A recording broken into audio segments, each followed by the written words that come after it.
All right, we're about at Animal Kingdom. We're walking. It's a little chilly. Here's Sandra. Woo! All right, walking into Dino Land. Look, Dino is Santa.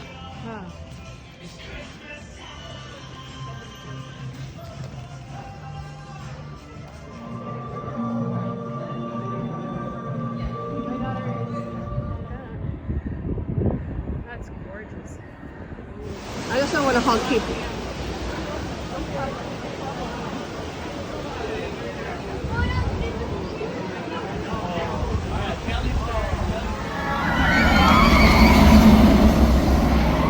Out here today, and before we get started, we do have a couple of quick safety reminders. Brown antelope with the horns on its head, and then there's also some greater kudu over by the bushes at the very front of the truck on the left-hand side. Now, the greater kudu are one of the taller antelopes on the reserve at about 5 feet tall at the shoulder.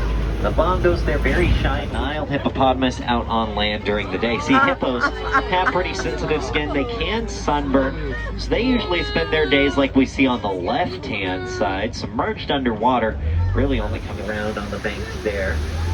Then as we make our way a little further here, crocodiles.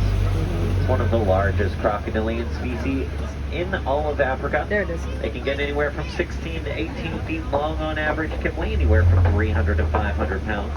Once again, just make sure we all remain. We're going to be passing right by a couple of these Hartman's Mountain zebras here. Looks like a whole family of Hartman's Mountain zebras, including maybe a baby zebra lying down in the dirt on the right, and then also another baby on our left here.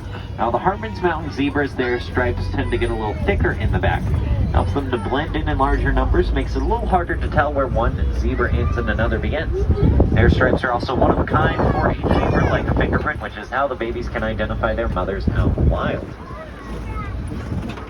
Now, over on the left-hand side here, looks like we're passing by a couple of giraffes. Now, take a look at their spots, and you'll notice just that their spots get a little jagged around the edges, like puzzle pieces. Lets us know that this here is a Maasai giraffe. Looks like it's coming over this way here. You can see its long prehensile tongue that it uses to eat leaves off the trees, like its cousin the okapi. Wow. They can also get anywhere from 18 to about 20 feet tall on average. The herbivores out here can really be grouped together into 3 main categories, and we already saw 2 out of the 3 categories. We saw the crazy turtles. To get that name from the noise that they make, and over by the giraffes on the right there are a couple of elands, one of the largest antelope species, including herbivore. See if we can get a little better look at it here soon. There it is, way in the back on that right-hand side. It is, of course, the African elephant. Now, African elephants tend to have larger ears than Asian elephants, kind of shaped like the continent of Africa. A few more in the area. We'll keep an eye out, see if this is possibly a family herd that we're passing by.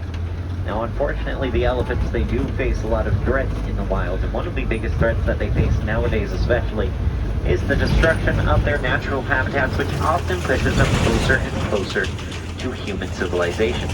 Now, that ends up being a pretty big issue for both the elephants and for the farmers in areas around the world like Kenya. In fact, those farmers in Kenya were noticing these elephants coming onto their farms looking for food.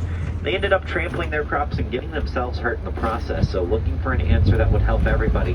Researchers here at the Harambe Wildlife Reserve discovered that the elephants are terrified of bees, and also while we're here on the right-hand side there, you can see a couple of springboks, a very small antelope species.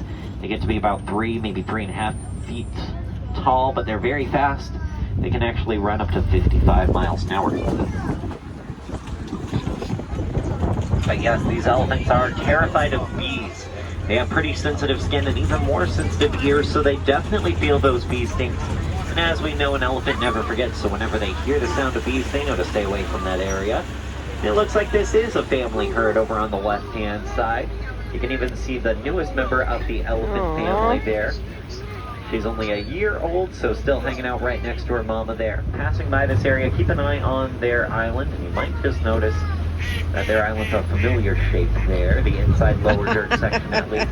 Now, these flamingos are greater flamingos, the largest, lightest pink out of any flamingos. Looks like we're going to be passing by the African lion. Now, the lions, they usually spend anywhere from 15 to 20 hours a day resting and sleeping, saving their energy for the nighttime. It's when the lions tend to be most active doing the top of the hill. And there's also an antelope species called a waterbuck. Those are pretty brave antelopes, especially so close to the lions and the cheetahs, but they know as long as they stay close to a river or a lake, if any predators chase after them, they can jump into the water and the predators don't want to follow. I'll talk about that here in just a moment, but there on that left-hand side are the Nigerian dwarf goats. They're very playful, very social animals. They might look pretty small, but it's about as big as they're going to get. Makes for great animals for domestication. Takes a little less space to take care of those goats, so the warden can give a little more space to other animals that might